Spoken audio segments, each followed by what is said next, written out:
everyone, and thank you for coming to the Los Angeles County Finals for Poetry Out Loud. Our first contestant this evening from ABC Unified is Jillian Morris from Whitney High School.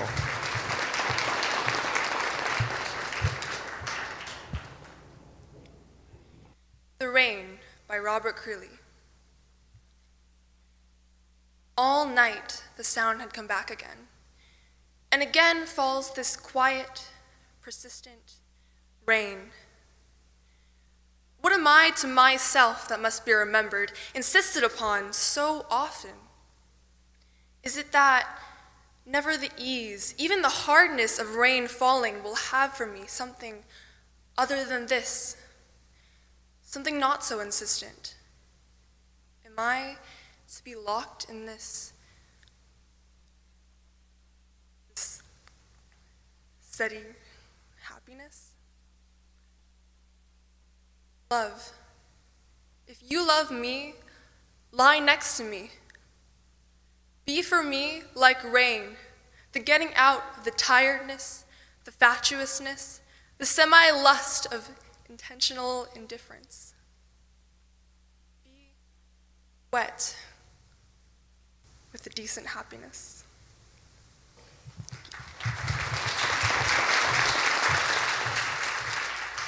There Are Hostile Nations by Margaret Atwood. 1. In view of the fading animals, the proliferation of sewers and fears, the sea clogging, the air nearing extinction, we should be kind. We should take warning. We should forgive each other. Instead, we are opposite. We touch as though attacking. The gifts we bring, even in good faith maybe, warp in our hands to implements, to maneuvers. 2. Put down the target of me you guard inside your binoculars. In turn, I will surrender this aerial photograph, your vulnerable sections marked in red. I have found so useful. See, we are alone in the dormant field, the snow that cannot be eaten or captured. 3. Here, there are no armies. Here, there is no money. It is cold and getting colder. We need each other's breathing, warmth. Surviving is the only war we can afford. Stay. Walking with me, there is almost time. If we can only make it as far as the possibly last summer.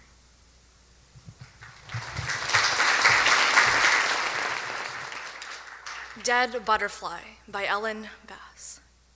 For months, my daughter carried a dead monarch in a quart mason jar to and from school in her backpack to her only friend's house. At the dinner table, it sat like a guest alongside the pot roast. She took it to bed, propped by her pillow. Was it the year her brother was born? Was this her own too fragile baby that had lived so briefly in its glassed world? Or the year she refused to go to her father's house? Was this the holding her breath girl she became there? This plump child in her rolled-down socks I sometimes wanted to haul back inside me and carry safe again. What was her fierce commitment? I never understood. We just lived with a dead wing thing, as a part of her, as a part of us, weightless in its heavy jar.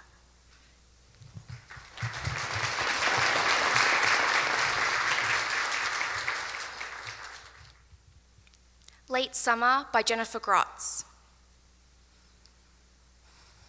Before the moths have even appeared to orbit around them, the street lamps come on, a long row of them glowing, uselessly.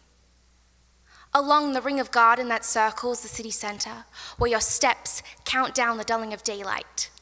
At your feet, a bee crawls in small circles like a toy unwinding.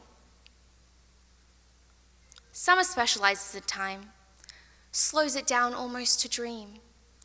And the noisy day goes so quiet, you can hear the bedraggled man who visits each trash receptacle mutter in disbelief, everything in the world is being thrown away. Summer lingers, but it's about ending. It's about how things redden and ripen and burst and come down. It's when city workers cut down trees, demolishing one limb at a time, spilling the crumbs of twigs and leaves all over the tablecloth of street. "Sunglasses," the man softly exclaims, while beside him blooms a large gray rose of pigeons huddled around a dropped piece of bread. Thank you.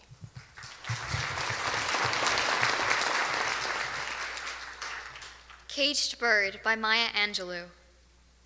A free bird leaps on the back of the wind and floats downstream till the current ends and dips his wing in the orange sun rays and dares to claim the sky. But a bird that stalks down his narrow cage can seldom see through his bars of rage. His wings are clipped and his feet are tied, so he opens his throat to sing. The caged bird sings with a fearful trill of things unknown but longed for still. And his tune is heard on the distant hill, for the caged bird sings of freedom. The free bird thinks of another breeze, and the trade winds soft through the sighing trees, and the fat worms waiting on a dawn-bright lawn, and he names the sky his own. But a caged bird stands on the grave of dreams. His shadow shouts on a nightmare scream. His wings are clipped and his feet are tied, so he opens his throat to sing. The caged bird sings with a fearful trill of things unknown but longed for still. And his tune is heard on the distant hill, for the caged bird sings of freedom. Thank you.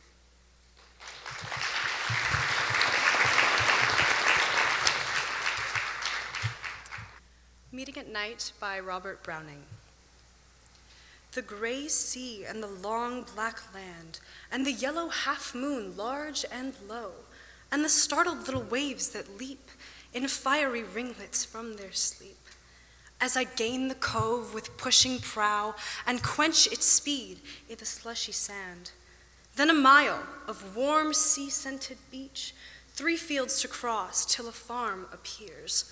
A tap at the pane, the quick sharp scratch, and blue spurt of a lighted match. And a voice less loud through its joys and fears than the 2 hearts beating each to each. Thank you.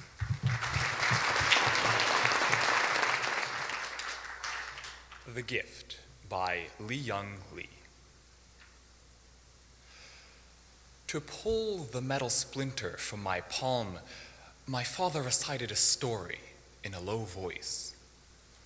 I watched his lovely face and not the blade. Before the story ended, he'd removed the iron sliver I thought I'd die from. I can't remember the tale, but hear his voice still, a well of dark water, a prayer. And I recall his hands, 2 measures of tenderness he laid against my face, the flames of discipline he raised above my head. Had you entered that afternoon, you would have thought you saw a man planting something in a boy's palm. A silver tear, a tiny flame. Had you followed that boy, you would have arrived here, where I bend over my wife's right hand. Look how I shave her thumbnail down so carefully, she feels no pain. Watch as I lift the splinter out. I was 7 when my father took my hand like this, and I did not hold that shard between my fingers and think, metal that will bury me, christen it little assassin, or going deep from my heart, and I did not lift up my wound and cry, death visited here. I did what a child does when he's given something to keep. I kissed my father. Thank you.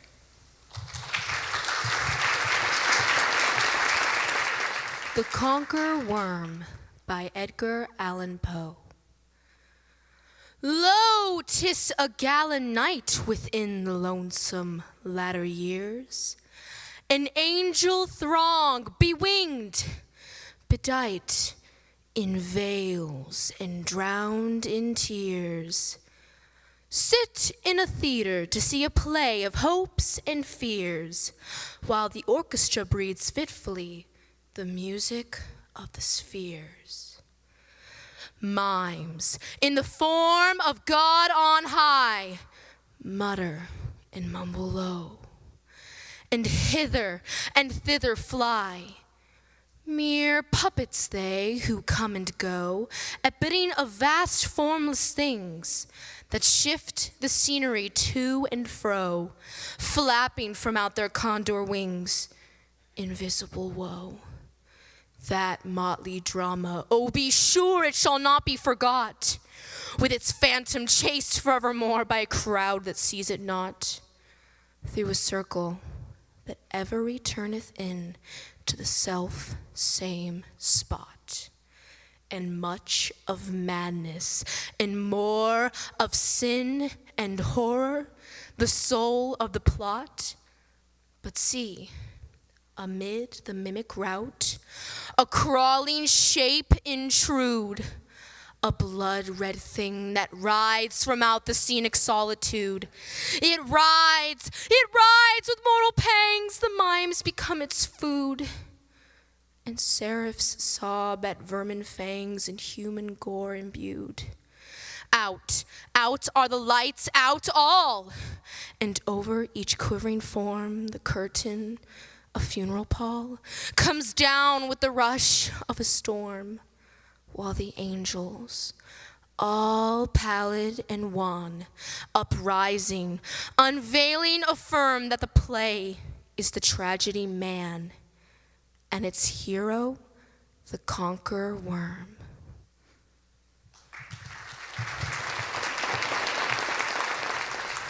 The Impossible Replication of Desire by Lee Herrick. How much delight before we collapse, how much earth in the lungs, how much wine. When we want more, when the we sprawl, it is not what you think. Think how fast some landscapes change. The lover, the gardener's grand idea, the failing maple. The boat about to capsize, the correction, the hand's reflection. The impossible replication of weight versus time, how it will never mean what you want. Thank you.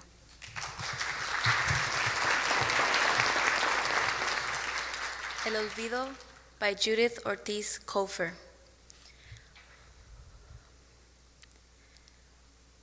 It is a dangerous thing to forget the climate of your birthplace, to choke out the voices of dead relatives when in dreams they call you by your secret name. It is dangerous to spurn the clothes you were born to wear for the sake of fashion. Dangerous to use weapons and sharp instruments you are not familiar with. Dangerous to disdain the plaster saints before which your mother kneels, praying with embarrassing fervor that you survive in the place that you have chosen to live. A bare, cold room with no pictures on the walls. A forgetting place where she fears you will die of loneliness and exposure. Jesús, María, y José, she says. El olvido is a dangerous thing. Thank you.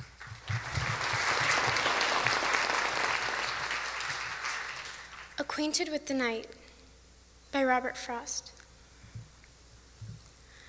I have been one acquainted with the night.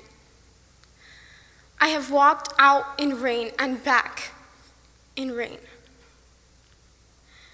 I have outwalked the furthest city light. I have looked down the saddest city lane.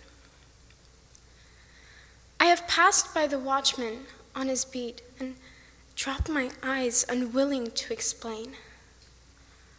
I have stood still and stopped the sound of feet, when far away, an interrupted cry came over houses from another street.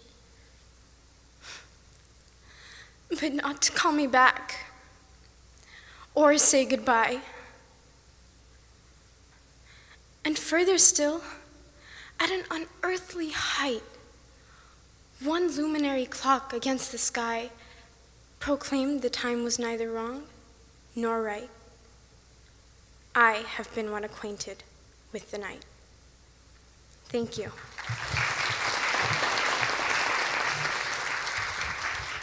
And Soul by Yvonne Boland. My mother died one summer. The wettest in the records of the state, crops rotted in the west, checked tablecloths dissolved in back gardens, empty deck chairs collected rain. As I took my way to her, through traffic, through lilacs dripping blackly behind houses and on curbsides to pay her the last tribute of a daughter, I thought of something. I remembered I heard once that the body is, or is said to be, almost all water, and as I turned southward, that ours is a city of it. One in which every single day the elements begin a journey towards each other that will never, given our weather, fail. The ocean visible and the edges cut by it. Cloud color reaching into air, the Liffey storing one and summoning the other salt, greeting the lack of it at the north wall. And as if that wasn't enough, all of it, ending up almost every evening inside our speech. Coast, canal, ocean, river, stream, and now, mother. And I drove on, and although the mind is unreliable in grief, at the next cloudburst it almost seemed they could be shades of each other, the way the body is of every one of them, and now they were on the move again. Fog into mist, mist into sea spray, and both into the oily glaze that lay on the railings of the house she was dying in as I went inside.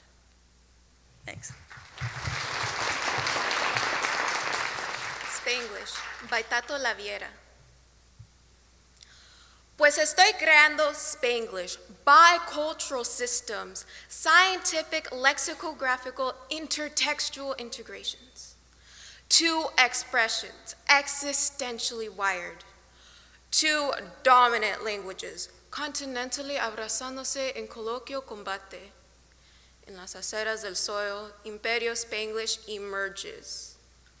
Control pandillaje sobre territorio bilingüe.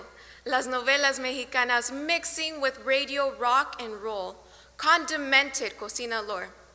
Immigrant, migrant, nasal mispronouncements. Baraja chismeteo social club. Hip hop reto street salsa. Corner soul and mixturando Spanish pop barandula. Standard English classroom with computer technicalities. Spanglish is literally perfect. Spanglish is ethnically snobbish. Spanglish is cara holy inteligencia. Which U.S. slang do you speak? Thank you. Dover Beach by Matthew Arnold.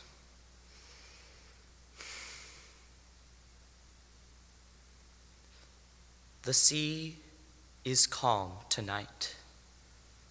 The tide is full. The moon lies fair upon the straits. On the French coast the light gleams and is gone. The cliffs of England stand glimmering and vast out in the tranquil bay. Come to the window. Sweet is the night air, only from the long line of spray where the sea meets the moon-blanched land. Listen. You hear the grating roar of pebbles which the waves draw back and fling at their return up the high strand. Begin and cease, and then again begin with a tremulous cadence slow, and bring the eternal note of sadness in. Sophocles long ago heard it on the Aegean, and it brought into his mind the turbid ebb and flow of human misery. We find also in the sound a thought, hearing it by this distant northern sea. The sea of faith was once too at the full, and round her shore lay like the folds of a bright girdle furled. But now I only hear its melancholy long withdrawing roar, retreating to the breath of the night wind, down the vast edges drear and naked shingles of the world. Ah, love, let us be true to one another. For the world which seems to lie before us like a land of dreams, so various, so beautiful, so new, hath really neither joy, nor love, nor light, nor certitude, nor peace, nor help for pain. And we are here as on a darkling plain, swept with the confused alarms of struggle and flight, where ignorant armies clash by night. Thank you.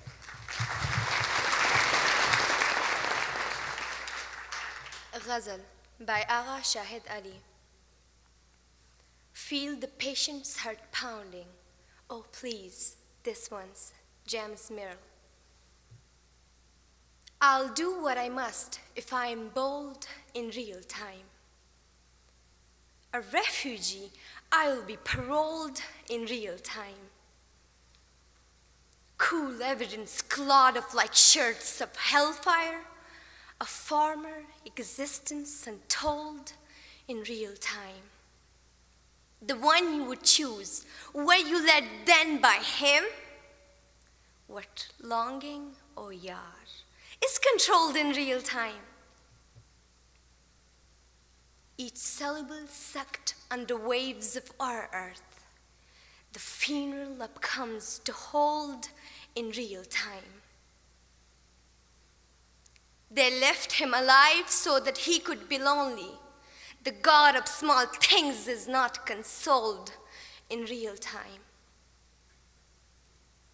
Please, afterwards empty my pockets of keys. It's hell in the city of gold in real time.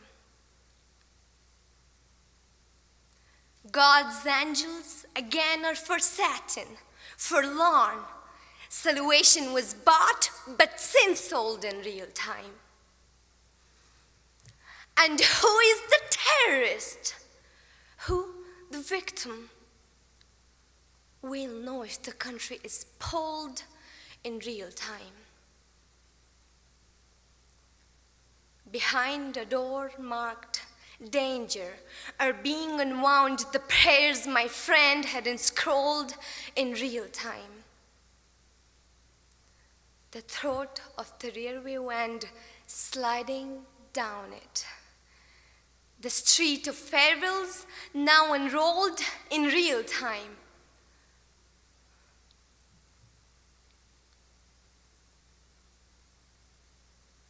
I heard the incessant dissolving of silk. I felt my heart growing so old in real time. Her heart must be ash where her body lies burned. What hope lets your hands rake the cold in real time? Now, friend, the beloved has stolen your words. Read slowly. The plot will unfold in real time. Thank you.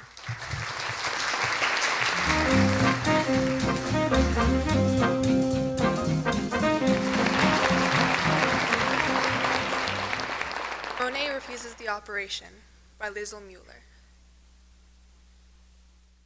Doctor, you say there are no halos around the streetlights in Paris, and what I see is an aberration caused by old age, an affliction.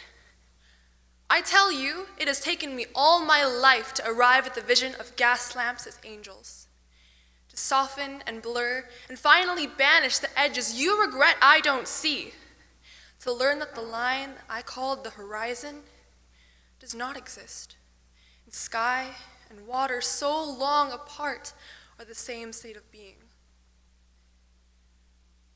54 years before I could see, Rouen Cathedral is built of parallel shafts of sun, and now you want to restore my youthful errors?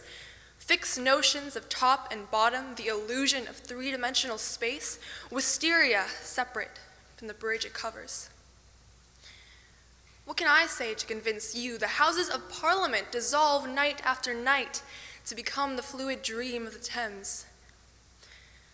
I will not return to a universe of objects that don't know each other, as if islands were not the lost children of one great continent. The world is flux, and light becomes what it touches, becomes water, lilies on water, above and below water, becomes lilac and mauve and yellow and white and cerulean lamps, small fists passing sunlight so quickly to one another that it would take long streaming hair inside my brush to catch it. To paint the speed of light. Our weighted shapes, these verticals, burn to mix with air, changing our bones, skin, clothes to gases. Doctor, if only you could see how heaven pulls earth into its arms, and how infinitely the heart expands to claim this world's blue vapor without end. Thank you.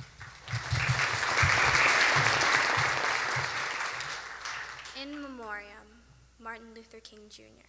by June Jordan. 1. Honey people murder Mercy USA. The milkland turned to monsters. Teach to kill, to violate, pull down, destroy the weekly freedom-growing fruit from being born. America. Tomorrow, yesterday, rip, rape, exacerbate, despoil, disfigure, crazy running threat, the deadly thrall, appall belief, dispel the wildlife, burn the breast, the onward tongue, the outward hand, deform the normal, rainy, riot, sunshine, shelter, wreck of darkness, derogate, delimit, blank, explode, deprive, assassinate, and batten up. Like bullets, fatten up the raving greed, reactivate the springtime, terrorizing death by men, by more than you or I can stop. 2. They sleep who know a regulated place, or pulse, or tide, or changing sky, according to some universal stage direction, obvious, like shore-washed shells. We share an afternoon of mourning, in between no next predictable, except for wild reversal, hearse rehearsal. Bleach the black, long, lunging ritual of fright, insanity, and more deplorable abortion. More and more.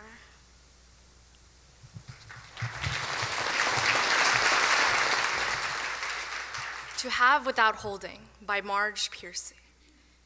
Learning to love differently is hard. Love with the hands wide open. Love with the doors banging on their hinges, the cupboard unlocked, the winds roaring and whimpering the rooms, rustling the sheets and snapping the blinds that thwack like rubber bands in an open palm. It hurts to love wide open, stretching the muscles that feel as if they are made of wet plaster, then of blunt knives, then of sharp knives. It hurts to thwart the reflexes of grab, of clutch, to love and let go again and again. It pesters to remember the lover who was not in the bed, to hold back what is owed to the work that gutters like a candle in a cave without air, to love consciously, conscientiously, concretely, constructively. I can't do it. You say it's killing me, but you thrive. You glow on the street like a neon raspberry. You float and sail, a helium balloon, bright bachelor's button, blue and bobbing on the cold and hot winds of our breath as we make and unmake in passionate diastole and systole the rhythm of our unbound bonding. To have and not to hold. To love with minimized malice. Hunger and anger, moment by moment. Balance. Thank you. January 1795 by Mary Robinson.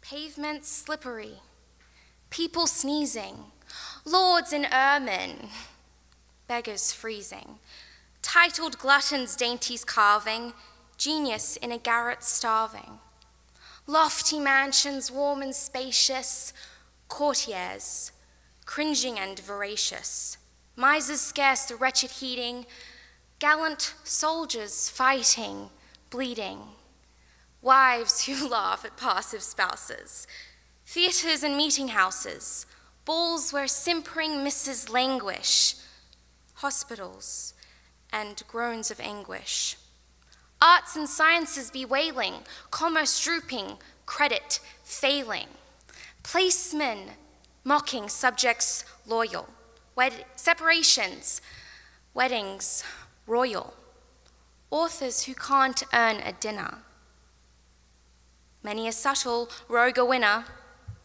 fugitives for shelter seeking, misers hoarding, tradesmen breaking, taste and talents quite deserted, all the laws of truth perverted, arrogance over merit soaring, merit silently deploring, ladies gambling night and morning, fools the works of genius scorning, ancient dames for girls mistaken, youthful damsels quite forsaken, some in luxury delighting, more in talking than in fighting, lovers old and beaux decrepit, lordlings empty and insipid, gallant souls with empty purses, generals only fit for nurses, schoolboys smit with martial spirit, taking place of veteran merit, honest men who can't get places, knaves who shew unblushing faces.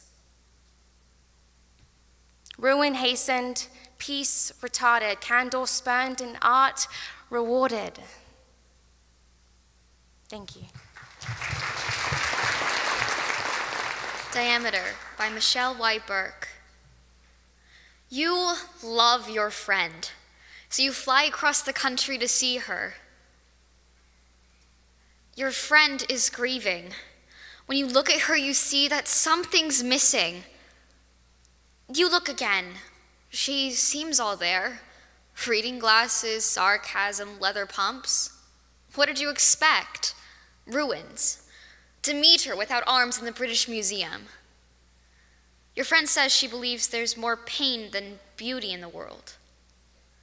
When Persephone was taken, Demeter damned the world for half the year. The other half remained warm and bountiful. The Greeks loved symmetry. On the plane, the man next to you read a geometry book, the lesson on finding the circumference of a circle. On circumference, you can calculate the way around if you know the way across. You try across with your friend. You try around. I don't believe in an afterlife, she says. But after Kay died, I thought I might go after her. In case I'm wrong, in case she's somewhere, waiting. Thank you. Poor Angels by Edward Hirsch.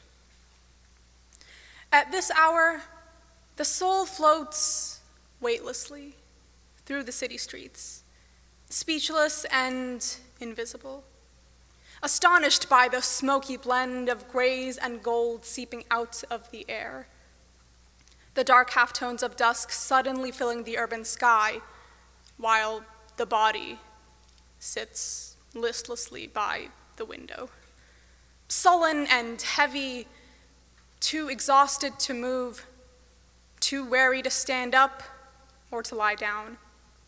At this hour, the soul is like a yellow wing slipping through the treetops, a little ecstatic cloud hovering over the sidewalks, calling out to the approaching night, amaze me, while the body sits glumly by the window, listening to the clear summons of the dead, transparent as glass, clairvoyant as crystal.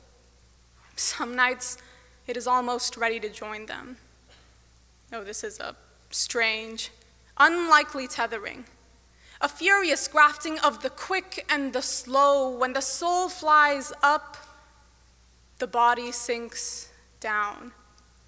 And all night, locked in the same cramped room, they go on quarreling, stubbornly threatening to leave each other, wordlessly filling the air with the sound of a low internal burning. How long can this bewildering marriage last?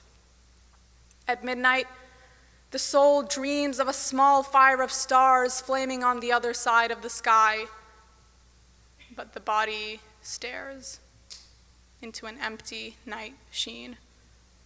A hollow-eyed darkness. Poor luckless angels.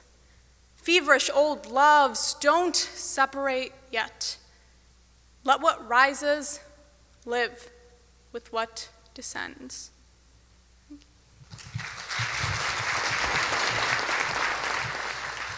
Quite Frankly by Mark Halliday. They got old. They got old and died. But first they composed plangent depictions of how much they lost and how much cared about losing. Meantime, their hair got thin and more thin as their shoulders went slumpy. Okay, but not before the photo albums got arranged by them.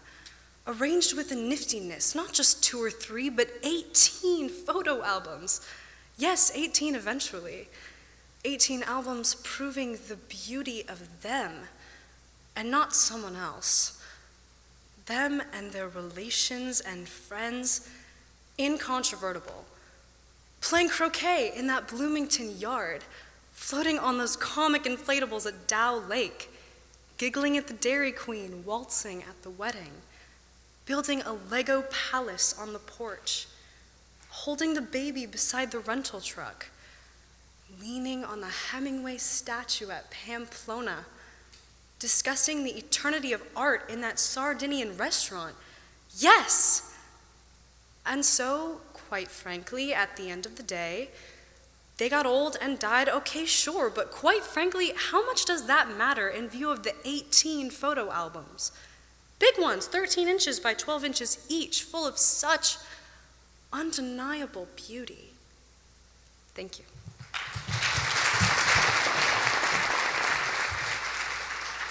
Self-Portrait by Robert Creeley.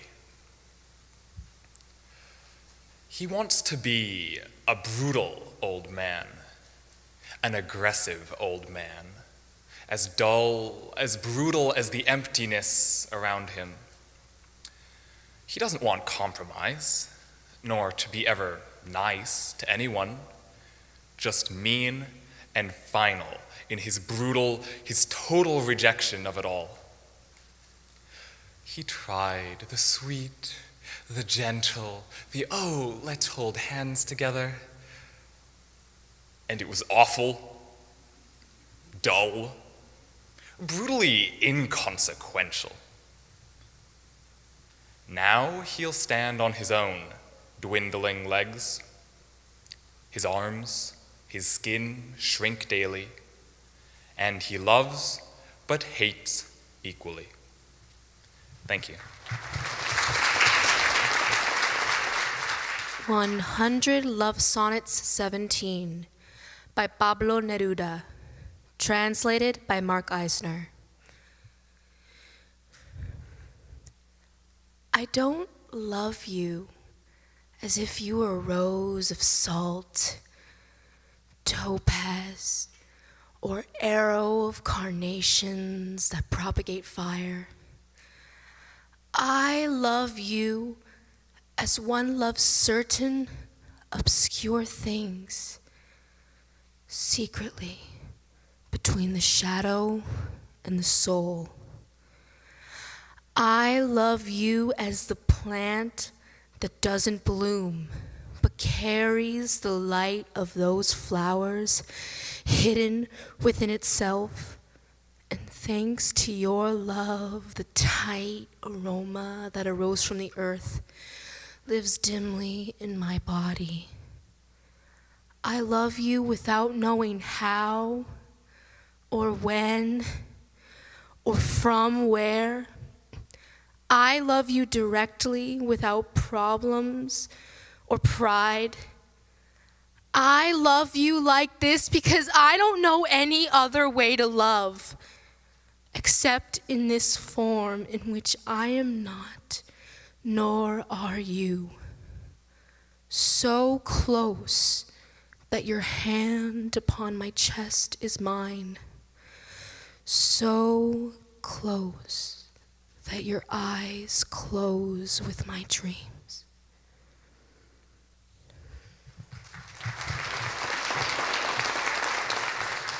After the Winter by Claude McKay. Someday, when the trees have shed their leaves and against the morning's white, the shivering birds beneath the eaves have shelter for the night. We'll turn our faces outward, love, toward the summer isle where bamboo spires the shafted grove and white-mouthed orchids smile. And we will seek the quiet hill where towers the cotton tree and leaves the laughing crystal reel and works the droning bee. And we'll build a cottage there beside an open glade with black-red bluebells blowing near and ferns that never fade. Thank you.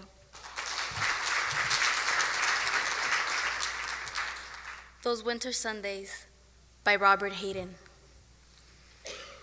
Sundays too, my father got up early and put his clothes on in the blue-black cold. Then with cracked hands that ached from labor in the weekday weather, made blank fires blaze. No one ever thanked him. I'd wake and hear the cold splintering, breaking. When the rooms were warm, he'd call. And slowly I would rise and dress, fearing the chronic angers of that house, speaking indifferently to him, who had driven out the cold and polished my good shoes as well. What did I know? What did I know of love's austere and lonely offices? Thank you.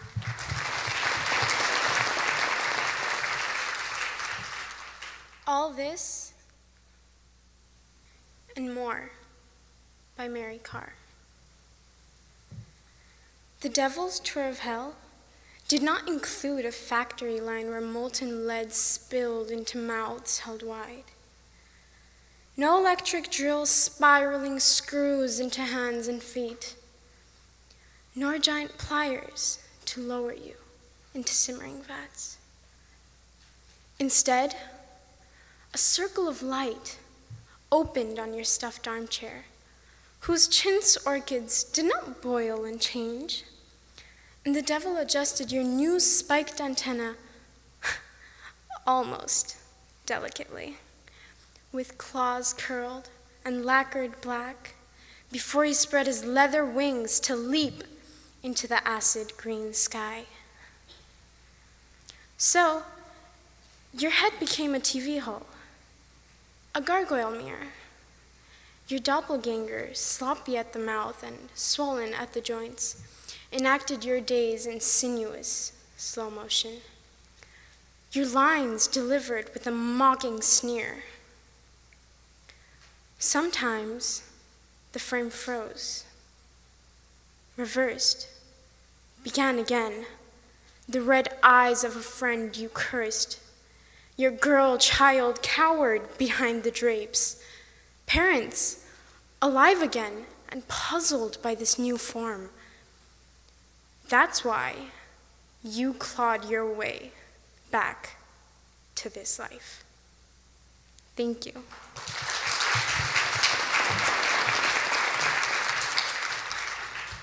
April Midnight by Arthur Symonds. Side by side through the streets at midnight, roaming together. Through the tumultuous night of London in the miraculous April weather, roaming together under the gaslight. Day's work over. How the spring calls to us here in the city, calls to the heart from the heart of a lover, cool till the wind blows. Fresh in our faces, cleansing. Entrancing after the heat and the fumes and the footlights where you dance and I watch your dancing, good it is to be here. Together, good to be roaming. Even in London, even at midnight, lover-like in a lover's gloaming, you, the dancer, and I the dreamer, children together. Wandering lost in the night of London in the miraculous April weather. Thanks. Bent to the Earth by Blas Manuel de Luna. They had hit Ruben with the high beams, had blinded him so that the van he was driving, full of Mexicans going to pick tomatoes, would have to stop. Ruben spun the van into an irrigation ditch, spun the 5-year-old me awake to immigration officers, their batons already out, already looking for the soft spots on the body, to my mother being handcuffed and dragged to a van, to my father trying to show them our green cards. They let us go, but Alvaro was going back. So was his brother Fernando. So was their sister Sonia. Their mother did not escape, and so was going back. Their father was somewhere in the field and was free.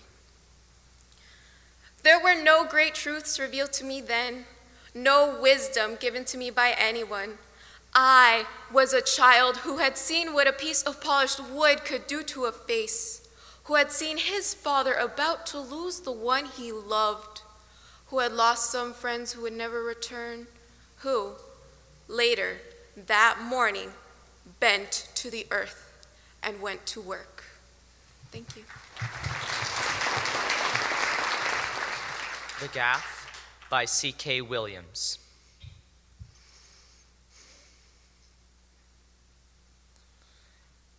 If that's someone who's me, yet not me, yet who judges me, is always with me, as he is, shouldn't he have been there when I said so long ago that thing I said? If he who rakes me with such not trivial shame for minor sins now were there then, shouldn't he have warned me? He'd even now devastate me for my unpardonable affront. I'm a child then, yet already I've composed this conscience beast who harries me. Is there anything else I can say with certainty about who I was, except that he could already draw from infinitesimal transgressions complex chords of remorse, and orchestrate ever undiminishing retribution from the hapless rest of myself?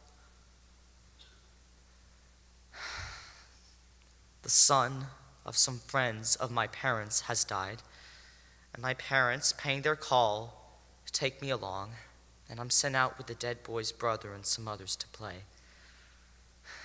We're joking around, and some words come to my mind, which to my amazement are said. How do you know when you can laugh? When somebody dies? Your brother dies, is what's said. And the others go quiet. The backyard goes quiet. Everyone stares. And I want to know now why that someone in me who's me, yet not me, let me say it. Shouldn't he have told me the contrition cycle would from then be ever upon me? It didn't matter that I'd really only wanted to know how grief ends and when. I could hear the boy's mother sobbing inside, then stopping, sobbing, then stopping. Was the end of her grief already there? Had someone in her, told her it would end? Was someone in her kinder to her, not tearing at her as mine did still does me, for guessing grief someday ends? Is that why her sobbing stops sometimes? She didn't laugh, though, or I never heard her. How do you know when you can laugh? Why couldn't someone have been there in me, not just to accuse me, but to explain? The kids were playing again. I was playing. I didn't hear anything more from inside. The way now, sometimes what's in me is silent too, and sometimes, though never really, forgets. Thank you.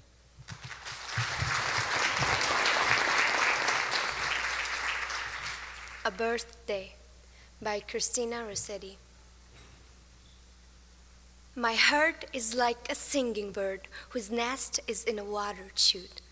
My heart is like an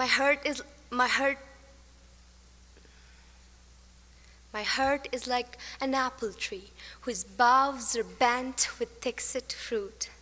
My heart is like a rainbow shell that paddles in a halcyon sea. My heart is gladder than all these, because my love is come to me. Raise me a days of silk and down, hang it with vair and purple dyes, curve it in doves and pomegranates, and peacocks with 100 eyes. Work it in gold and silver grapes, in leaves and silver fleur-de-lis, because the birthday of my life is come. My love is come to me. Thank you. Wasn't that something?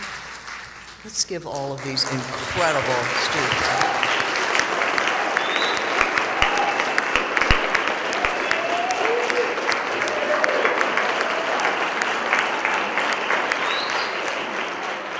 So our first runner-up is from St. Monica's Academy, Clement Decker, 12th grader.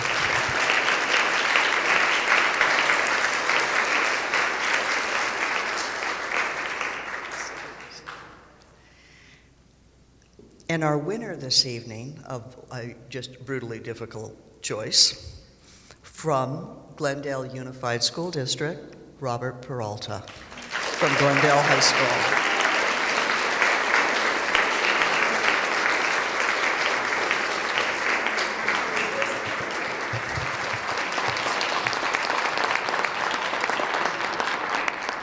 I'm surprised. All the people here have been so amazing. All of them in their own right could certainly win this. I'm honored.